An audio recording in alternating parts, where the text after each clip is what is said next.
Olá, está começando mais um TVT Entrevista. No programa de hoje, vamos falar sobre Lady Killers. Seja em uma série de TV, em um filme ou em uma história trágica, todo mundo já ouviu falar de um serial killer. As Lady Killers são a versão feminina desses assassinos em série.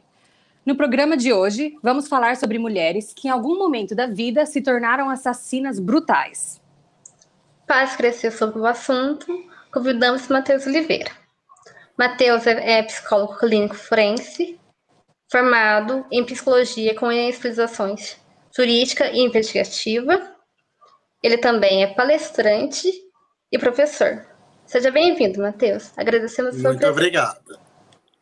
Bem-vindo, Matheus. Muito obrigado, pessoal. Muito obrigado mesmo pelo convite. Bem-vindo! Mas antes de começar o TVT de hoje, vamos assistir a uma videoreportagem falando um pouco mais sobre o assunto de hoje. Segundo o livro Lady Killers, de Tori Telfer, apesar da maioria dos assassinos em série serem do sexo masculino, uma pesquisa de 2007 já apontava a existência de mais de 140 mulheres consideradas assassinas em série pelo mundo todo. Até 1990, o FBI não achava possível a ideia de uma mulher se tornar uma serial killer. Foi quando eles conheceram Ellen Wuornos. Ellen Wuornos foi uma mulher americana condenada pela morte de 7 homens no período de 1 ano no estado da Flórida.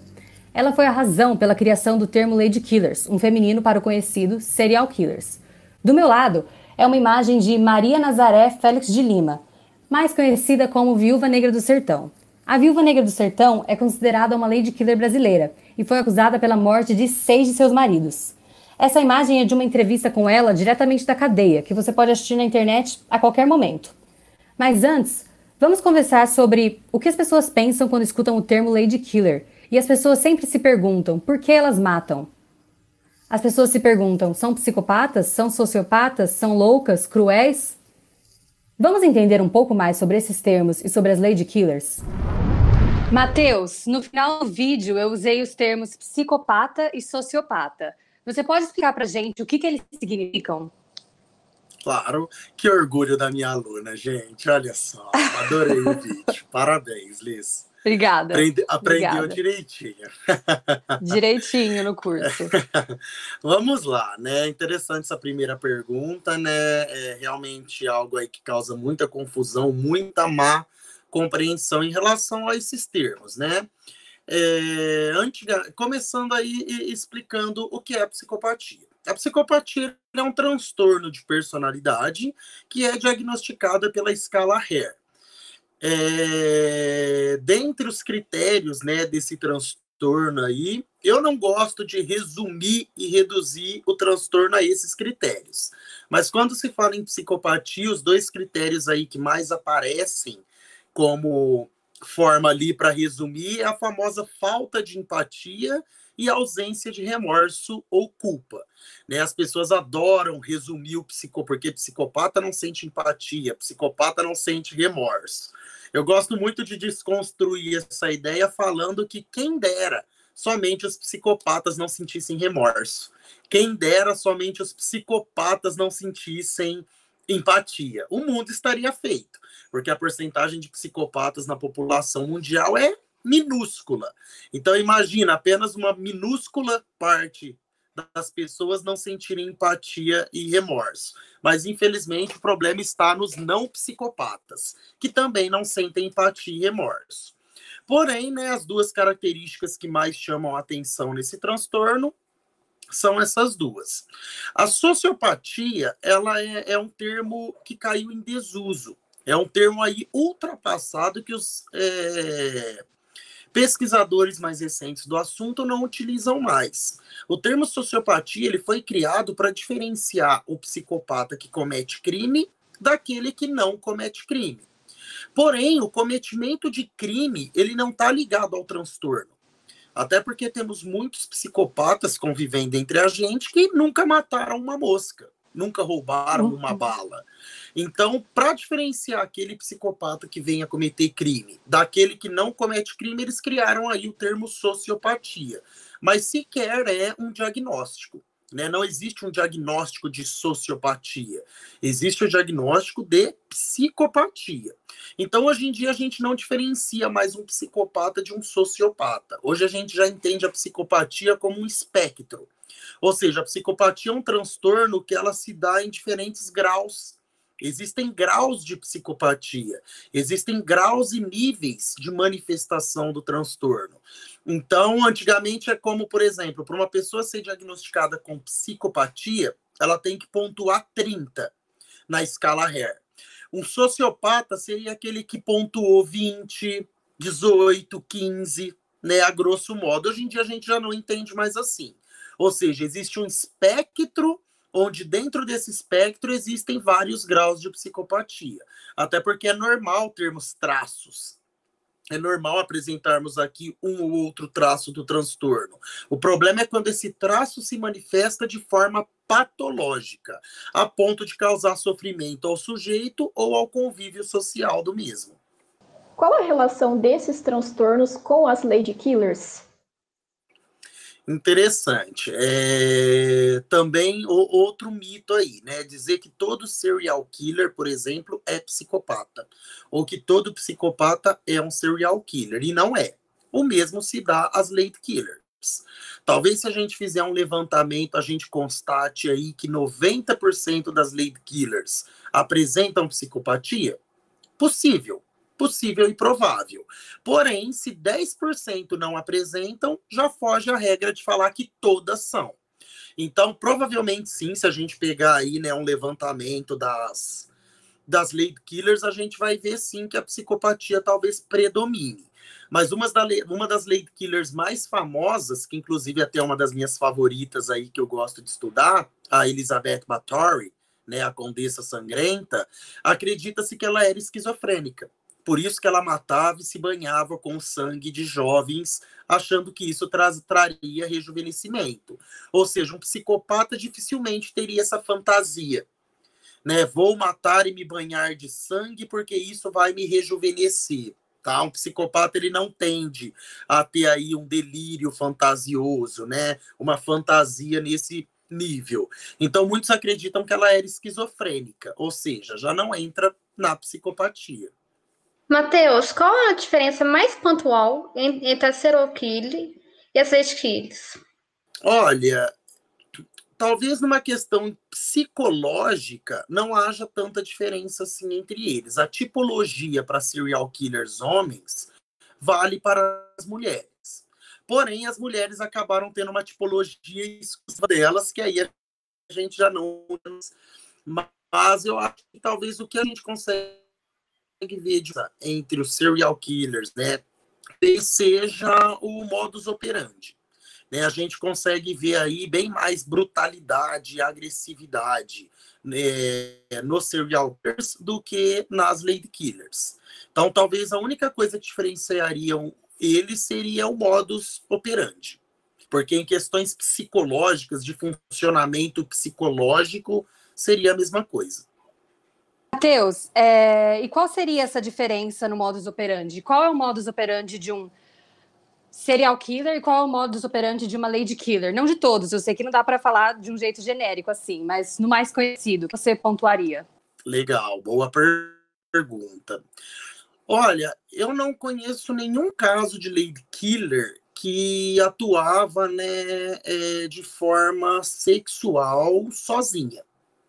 Tá? A gente até encontra algumas lady killers, sim, que cometeram crimes sexuais, porém com um parceiro também serial killer. Então, normalmente, quando a gente encontra assassinas em série que cometem esses assassinatos de forma sexual, ela é acompanhada de um homem. Né? Dificilmente, até porque pensa, né? Uma mulher atacar sexualmente vários homens acaba sendo um pouco difícil. Até por conta, né, da própria estrutura biológica da mulher, que é mais frágil. Então, normalmente, sempre vai ter um homem junto, né? Normalmente, a mulher, nesse tipo de caso, é ela quem atrai a vítima para que o homem possa, né, vir a cometer o crime ali, né? Tem até um tipo de serial killer, né, que são o tipo de lady killer que ataca, né, em casal. Ou seja, elas são utilizadas aí para atrair as vítimas enquanto o serial killer vai, né, cometer o crime. Naquela série Bom Dia, Verônica, retrata muito isso. Né? O serial killer ele se utilizava da esposa para atrair as vítimas e ela ficava lá olhando enquanto ele cometia o crime. Então, dificilmente vai ter aí, eu pelo menos desconheço de algum caso onde a mulher agia sozinha em crime sexual, né? Normalmente, quando ela age, ela vai estar junto a um homem. No livro Lady Killers, Assassinas em Série, a autora diz que é mais difícil capturar uma Lady Killer do que um serial killer. Por que isso acontece? Porque, né, a mulher, para variar até mesmo quando comete crimes, faz isso de uma forma bem melhor que os homens, né? Lógico, até mesmo para cometer crime a mulher consegue fazer direito.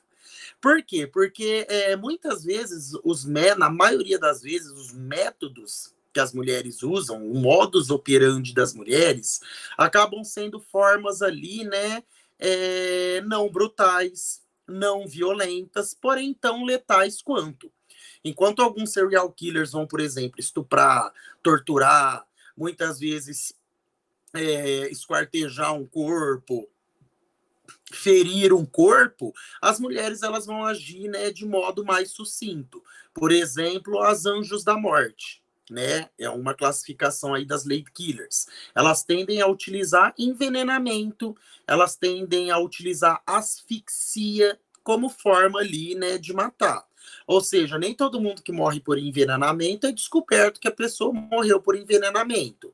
Uma pessoa que está internada em um hospital, por exemplo, é asfixiada, ninguém vai estranhar que aquela pessoa morreu, ou seja, uma pessoa talvez em estado terminal foi asfixiada, todo mundo vai acreditar que ela morreu por conta ali da enfermidade que ela possuía. Então, por isso que as Lady Killers, né, acabam sendo mais difíceis de serem identificadas, por conta do seu método aí letal, porém não tão violento quanto o dos homens. E também, né, o tipo de vítima, né? Por exemplo, as Anjos da Morte costumam matar pessoas que estão sob seus cuidados, crianças, idosos, pessoas com deficiência, que talvez, né, as pessoas não estranhem tanto assim quando vêm a falecer.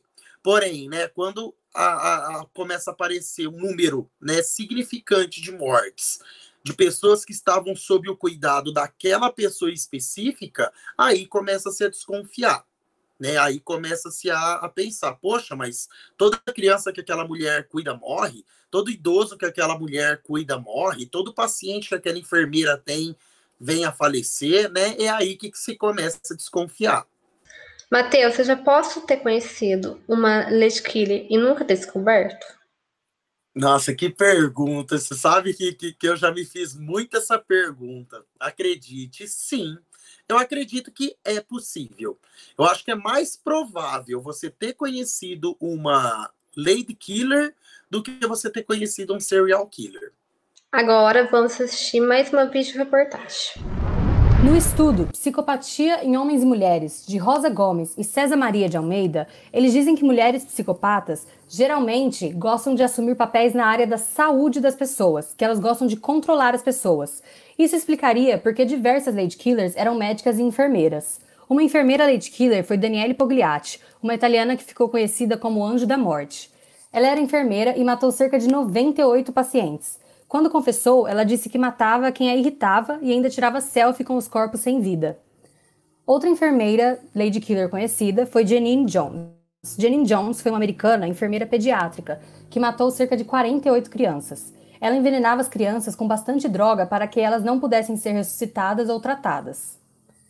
Uma enfermeira Lady Killer difícil de capturar foi Jane Toppan. Jane Toppan foi uma americana, enfermeira em Boston, que era admirada pelas pessoas que trabalhavam com ela e pelos pacientes. Ela tratava bem alguns pacientes. Depois descobriram que ela mudava laudos, relatórios, tratamentos, tudo para manter algumas pessoas no hospital, mesmo que saudáveis. Porém, ela não gostava de idosos. Jane envenenava idosos. Ela entendia muito de farmácia, então ela sabia quais drogas usar para que nada aparecesse no laudo depois. Ela só foi descoberta pelo acaso, até porque ninguém desconfiava. Quando ela terminou o curso, ela continuou a residência no mesmo hospital. Porém, uma de suas vítimas sobreviveu. O nome dessa vítima era Amelia. E Amelia disse que Jane estava envenenando e dando um beijo em sua testa quando ouviu um barulho no corredor e foi ver o que era, ficou assustada. Amelia acordou só no outro dia e não tinha nem certeza se aquilo tinha sido um sonho ou se ela tinha realmente sobrevivido a um ataque de Jane. No vídeo, conta que várias Lady Killers trabalhavam na área da saúde. Por que você acha que elas escolhem esses trabalhos? Olha, eu acredito, até né, com base em tudo que eu já li ali, eu acredito que é justamente por colocá-las em proximidade a essas possíveis e futuras vítimas. Ou seja, é uma forma que elas encontram de estarem próximas a esses pacientes, a essas pessoas aí em vulnerabilidade, para que elas possam vir a cometer esse homicídio. Então, eu acredito que elas acabam optando dessa área justamente pela facilidade que elas terão em cometer os crimes sem ser pegas. Né? A Beth Thomas, né, do famoso documentário Ira de um Anjo, ela apresentava ali, né, muitos traços de psicopatia quando ela era criança. E hoje ela é enfermeira. Ou seja, é interessante porque é muito legal esse caso, por quê? Porque todo mundo que já ouviu sobre a Beth Thomas, já leu sobre a Beth Thomas, estudou sobre a Beth Thomas, não, porque ela foi curada. Temos um caso aí, finalmente, de uma criança que poderia ter se tornado uma psicopata, foi curada. Veja, hoje ela é enfermeira. Olha só, né? Ela foi curada sim, hoje ela é enfermeira. Pois nós que trabalhamos com isso, a gente já vê essa questão dela ter se tornado enfermeira não como algo que foi curado, mas como um meio que ela encontrou de poder ali, né, continuar fazendo algumas coisas que ela fazia, mas de uma forma socialmente aceita. De uma forma como ela pode até mesmo ajudar os outros, né? É o que a gente na psicologia chama de deslocamento.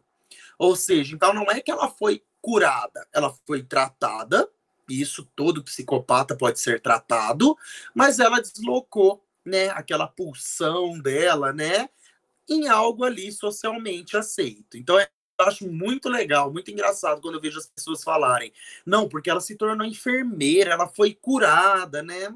Será? Será? Né? Ela ter se tornado enfermeira não é algo assim por acaso. Você acha que características físicas como beleza influenciam na hora de capturar uma Lady Killer? Na hora de capturar, não. Pode talvez influenciar na hora de identificar, tá? Na hora de identificar. Mas na hora de capturar, não. Acredito que não. Porque depois que foi descoberto, né, ela vai ser capturada e ponto. Talvez, né, por conta aí de um machismo, por conta de uma questão mais cultural, talvez seja, né, mais difícil de identificar apenas. Por uma questão, né, cultural. Por questões psicológicas e patológicas de maneira alguma. Estamos encerrando o nosso programa. Matheus, mais uma vez, muito obrigada pela sua presença. Muito obrigada, Matheus. Obrigada, Matheus. Eu que agradeço, pessoal. Foi um prazer aí contribuir com vocês. Fico à disposição aí numa oportunidade futura. O TVT de hoje fica por aqui. No programa de hoje falamos sobre Lady Killers.